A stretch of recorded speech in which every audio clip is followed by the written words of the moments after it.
السلام عليكم ورحمة الله وبركاته. الحمد لله الذي جعل رمضان شهر الصيام لعباده المؤمنين، والصلاة والسلام على أشرف الأنبياء والمرسلين سيدنا وحبيبنا وشفيعنا محمد وعلى آله وأصحابه أجمعين. أما بعد، رب اشرح لي صدري ويسر لي أمري واحلل عقدة من لساني يفقه قولي. سبحانك لا علم لنا إلا ما علمتنا إنك أنت العليم الحكيم. Jamaah sekalian dirahmati Allah Subhanahu wa ta'ala, tanpa terasa kita telah berada di akhir Ramadan. Sebelum Ramadan kita menantikan, kita berdoa agar kita disampaikan ke bulan suci Ramadan. Bukan hanya kita, akan tetapi pada kenyataannya orang-orang yang berdoa dan mengaminkan agar disampaikan hingga bulan suci Ramadan, dan mereka pun sampai hari ini hidup, tetap berbeda-beda di dalam mengisi bulan yang penuh berkah ini. Ada yang semangatnya begitu luar biasa, namun ada juga yang kurang bersemangat. Ada yang akhir menjelang Idul Fitri semakin bersemangat. Begitu pula sebaliknya, ada yang sudah mulai tidak semangat. Padahal di Masjidil Haram, di Makkah Al-Mukarramah, mereka di awal Ramadan, kalau kita salah di luar Masjidil Haram, di masjid-masjid di Makkah, itu di awal Ramadan tarawih sepi, tidak banyak. Namun di akhir-akhir itu justru mereka memenuhi masjid, datang ke Masjidil Haram, karena mereka betul-betul percaya dan yakin akan fadilah keutamaan akhir dari 10 malam terakhir bulan suci Ramadan. Jamaah sekalian dirahmati Allah Subhanahu wa taala, di dalam Al-Qur'an surah Al-An'am ayat 125 Allah Subhanahu wa taala berfirman, A'udzu billahi minasyaitonir rajim. Bismillahirrahmanirrahim. Faman yuridillahu an yahdiyahu yashrah sadrahu lil Islam. وَمَنْ يُرِدْ أَنْ يُضِلَّهُ يَجْعَلْ صَدْرَهُ ضَيِّقًا حَرَجًا كَأَنَّمَا يَصَّعَّدُ فِي السَّمَاءِ كَذَلِكَ يَجْعَلُ اللَّهُ الرِّجْسَ عَلَى الَّذِينَ لَا يُؤْمِنُونَ. Yang artinya, barang siapa yang Allah kehendaki, Allah akan beri hidayah, maka Allah lapangkan dadanya, lapangkan hatinya untuk menerima Islam. Dan siapa yang Allah kehendaki untuk sesat, maka Allah jadikan hatinya, dadanya sempit, seakan-akan dia mendaki langit. Begitulah Allah menjadikan kesulitan atau kesempitan hati bagi orang-orang yang tidak beriman. Sebenarnya ayat ini adalah pertama untuk orang yang di luar Islam. Mereka belum masuk Islam atau tidak beragama Islam. Jika Allah kehendaki, kemudian mereka akhirnya masuk Islam. Namun begitu pula sebaliknya. Namun bagi kita hamba Allah yang sudah beragama Islam, kita ini semua adalah orang-orang yang di dalam hidayah Allah Subhanahu wa taala. Kita sudah menerima Islam. Akan tetapi kita tetap diperintahkan atau diajarkan untuk selalu memohon agar selalu mendapatkan petunjuk, hidayah di dalam beribadah kepada Allah Subhanahu wa taala. Antara lain, pada saat kita salat, kita membaca surah Al-Fatihah. Dalam surah Al-Fatihah ada ayat yang kita baca, yaitu ihdinas siratal mustaqim. Selalu kita minta hidayah kepada Allah Subhanahu wa taala. Nabi pun mengajarkan doa, Allahumma inni as'aluka al-huda wat-tuqa wal-'afafa wal-ghina. Al-huda, kita minta hidayah, kita minta petunjuk, karena memang iman ini yazid wa yanqus. Iman manusia itu seperti sinyal kadang-kadang kuat, kadang-kadang lemah. Kalau tadi diibaratkan orang-orang yang sesat itu mereka seperti mendaki langit. Datang begitu di ruang angkasa hampa udara, betul sempit hatinya. Tapi kalau orang beriman berat ibadah, mungkin seperti orang yang mau naik tangga, anak tangga, mungkin ke lantai 20, beratnya seperti itu. Tapi ada orang-orang yang mudah untuk beribadah kepada Allah Subhanahu wa taala. Maka oleh karena itu marilah kita berusaha di akhir Ramadan ini kita isi dengan baik agar insya Allah kita bisa benar-benar menjadi orang-orang dalam keadaan husnul khatimah dalam mengisi Ramadan tahun ini. Karena kita percaya dan kita tahu banyak sahabat kita, saudara kita yang tahun lalu masih bersama kita, namun tahun ini sudah tidak bersama kita. Kita pun tidak tahu apakah kita hingga Idul Fitri atau tidak. Karena ada orang-orang yang mudik pulang, dalam perjalanan pulang ke kampungnya, kemudian terjadi kecelakaan, dia tidak sampai di kampungnya. Dahulu ada seorang ayah, seorang bapak bersama istrinya, bersama 2 anaknya, dengan senang hati naik motor dari Banten menuju Bandung, tapi di dalam perjalanan mereka kecelakaan, semuanya meninggal dunia. Artinya jamaah sekalian dirahmati Allah Subhanahu wa taala, kita tahu, kita sadar bahwa kita pasti akan meninggal dunia. Tapi telah dijelaskan oleh Allah Subhanahu wa taala, nanti di akhirat ada angan-angan orang yang sudah meninggal, yang di akhirat mereka tidak punya banyak amal. Yang pertama adalah mereka mengatakan, ya laitani lam uta kitabiyah. Karena di akhirat itu nanti kita akan diberikan catatan amal baik dan buruk kita.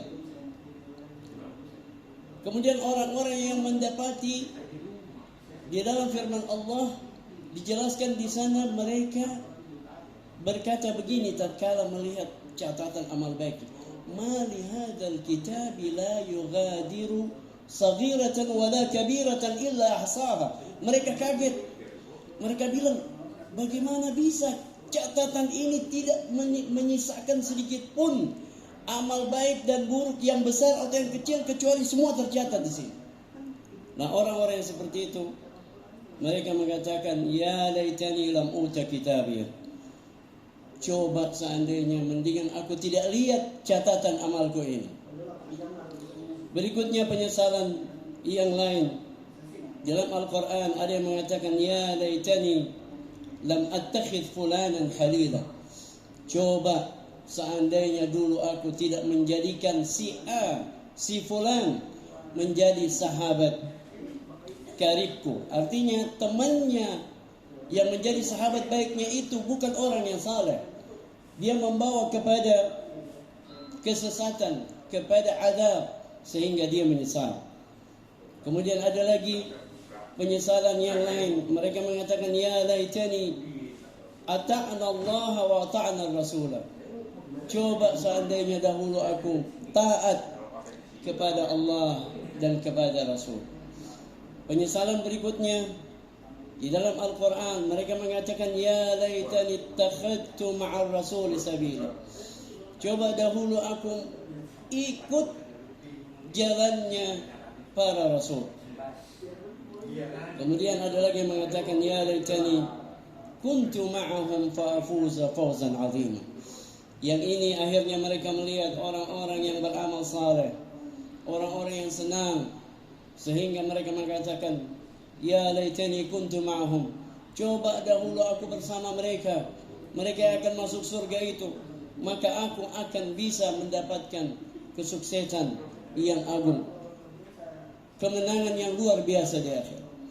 Ini sebenarnya jamaah sekalian dirahmati Allah Subhanahu wa taala, karena sayangnya Allah Subhanahu wa taala kepada kita. Allah memerintahkan kita mengirim Rasul. Kemudian di akhir di dalam Al-Quran, nanti kehidupan setelah dunia ini pun dikabarkan oleh Allah Subhanahu wa taala. Bukan hanya menceritakan orang-orang yang dahulu sebelum Nabi Muhammad sallallahu alaihi wasallam, tapi ada orang-orang yang menyesal. Oleh karena itu, jamaah sekalian dirahmati Allah Subhanahu wa taala, jangan sampai kita menjadi orang yang akhirnya begitu santai, kurang semangat. Coba kita lihat ada orang yang begitu luar biasa.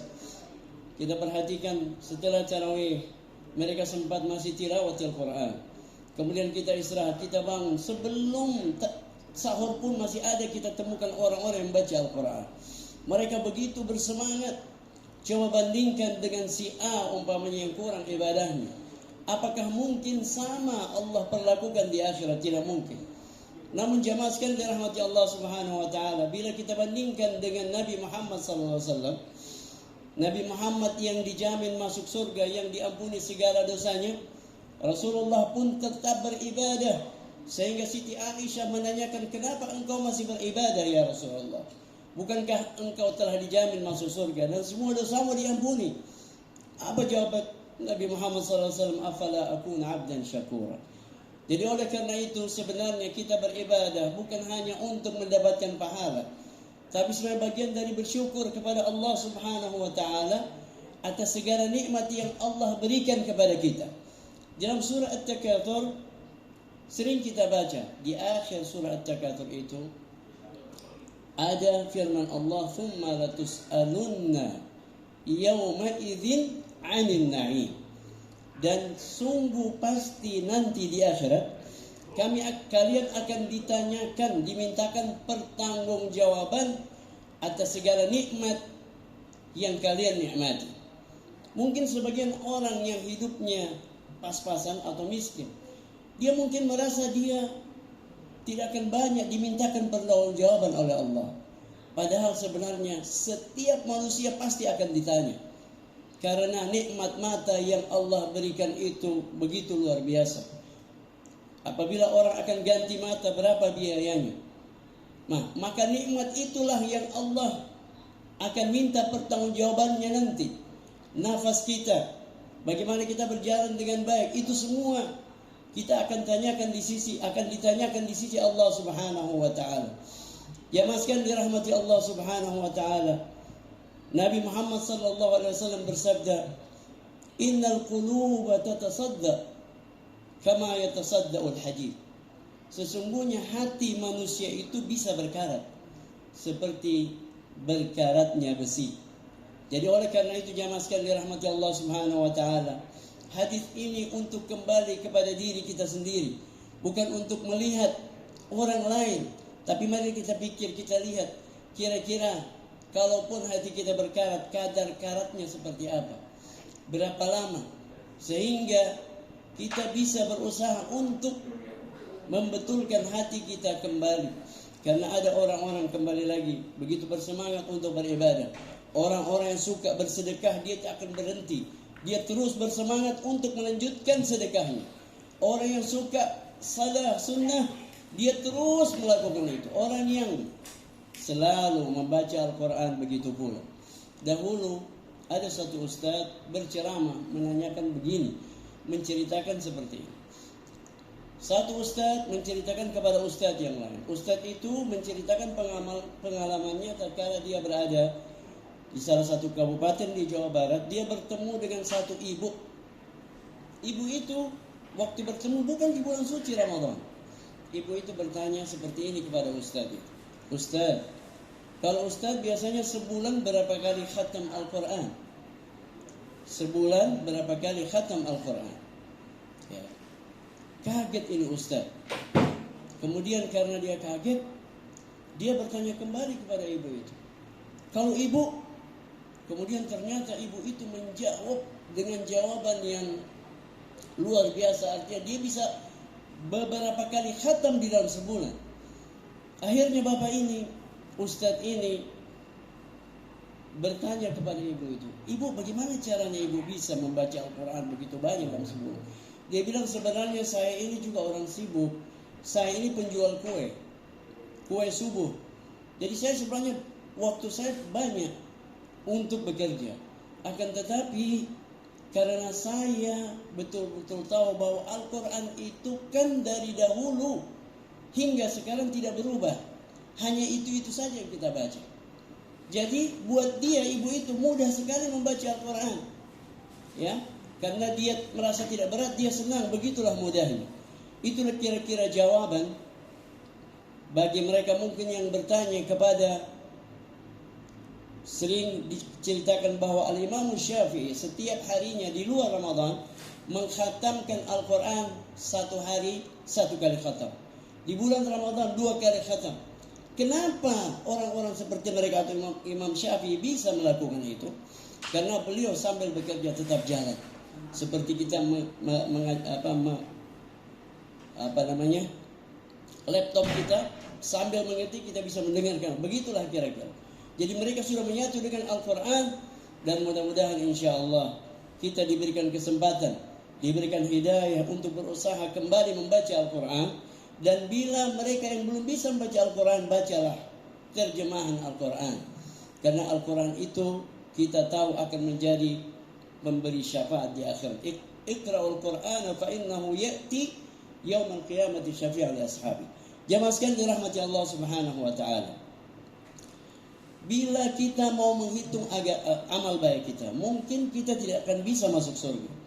Karena begitu banyak orang yang lebih hebat daripada kita dalam ibadahnya. Namun jamaah sekalian dirahmati Allah, sebagaimana dalam firman Allah, fil akhirati adabun syadid wa maghfiratun minallah wa ridwan. Di akhirat itu nanti ada azab yang pedih, tapi ada pula ampunan Allah dan ridha Allah. Ampunan dan ridha Allah itulah yang kita harapkan. Jadi oleh karena itu marilah kita bersemangat untuk agar kita diampuni oleh Allah Subhanahu wa taala sebelum kita meninggal dunia. Karena bila kita sudah diampuni oleh Allah dan diridhai oleh Allah, berapapun amal ibadah kita, meskipun sedikit, tidak mungkin Allah akan memasukkan kita ke dalam neraka. Mudah-mudahan insyaAllah kita diberikan umur panjang untuk selalu meningkatkan ibadah kita kepada Allah Subhanahu wa taala, dan mudah-mudahan sekali lagi kita menjadi contoh yang baik buat keluarga kita insyaallah. Allahul musta'an wa alaihi tuklan. Kurang lebihnya mohon dimaafkan. Wassalamualaikum warahmatullahi wabarakatuh.